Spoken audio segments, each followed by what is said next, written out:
Gene Pitney played piano, guitar, and drums in high school in Connecticut, where he still lives today with his wife Lynn and 3 sons. He studied electronics in college and felt at home in recording studios of the 60s, playing and overdubbing every instrument and multi-tracking his vocals. He had a talent for writing. He's a Rebel and Hello, Mary Lou are his most famous compositions. But his real gift was his unique voice. Looking at some clips of you, especially from way back in the early 60s, the skinny kid coming out, belting out these songs, and it looked like you were going to collapse any minute, break down, start weeping uncontrollably. Well, that's legitimate. I mean, I get that deep into a song. I must be seeing things, oh no, it can't be true. I must be hearing things when I hear her say to him, I really did, where I'm spent. I still am now. When I do a show, I don't have anything mentally or physically left to give when that show is over. And I want to give it all away. In 1962, the Academy Awards, this big Hollywood production of Town Without Pity, you step out, you do the song, you're like 21 years old. Very, very unusual at that time for a pop star to be doing a song on the Oscars, right? Young and so in love as we, and bewildered by the world we see. I'll never forget the director coming up to me, and he said to me, now, Mr. Pitney, what we want you to do is we want you to sing the first half of your song up here. Then we want you to walk down these 6 steps to go over to where Mr. Hope is now. And I thought, this is it. You're going to tumble down there first time out here, and you're going to be gone. It looked like I knew what I was doing, you know. I had no idea. I was completely a wreck. When we hear you singing Town Without Pity, and the record is played everywhere in the world still to this day, it sounds very much like you're hurting. We feel the emotion. Where does that come from? I am hurting when you hear it. We went into the studio in Los Angeles to record this at about 8 o'clock at night. So at about 4 o'clock in the morning, what started out to be, when you're young and so in love as we, became, when you're young and so, and they all jumped up. And they said, that's it. That's what we're looking for. No, it isn't very pretty, what a town without pity. Can you?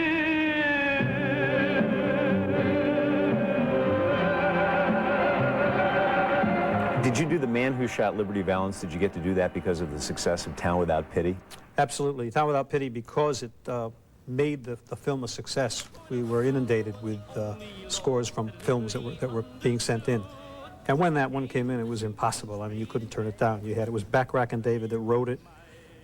John Ford directed.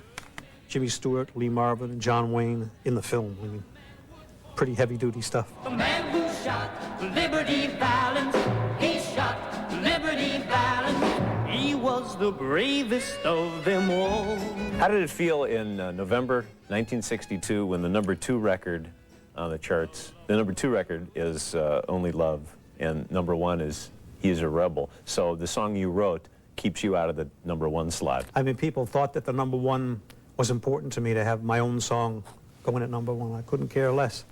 To have 2 songs like that on top of the charts and be creatively involved in both of them, I thought was just terrific. How do you get to be voted the top singer in Italy in 1964? No offense, but how does that happen? The wonder of singing in Italian is that every word ends in a vowel.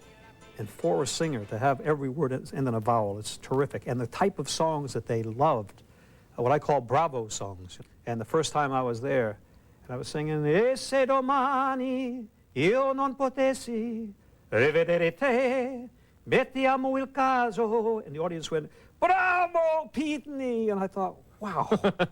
And I really, really, really loved it. Is it true that there are somewhere in some vault, there's some material that's never been released that has you and the Rolling Stones together singing? Apparently, yeah. I think it was the Not Fade Away session. And they came in with 1 song. They didn't have anything for a B-side. So what they did was just said, let's do some blues chords, 12-bar blues. and I played piano, and Phil Spector, they have him down. It was funny, I was reading the credits on that LP. They have him down as playing maracas. And what he was playing was an empty cognac bottle with an American $50. That was his percussion instrument. The song Backstage is very depressing.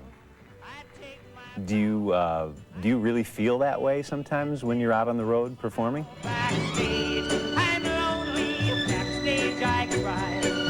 You've gone away, and each time I seem to die a little out on that stage. It's wonderful when you're performing and when you're giving it away, but then when that stops, everybody else goes home.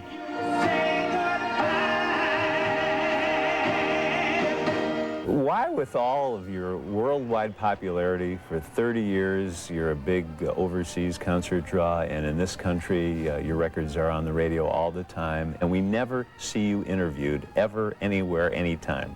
There's this one book that was out, like a Where Are They Now type thing, and it said, Gene is a recluse, and so who's going to call me to talk? You know, there is something about the mystique of you not popping up everywhere. Well, then maybe I should just stay where I am. You can go away again now that you've talked to us. Okay.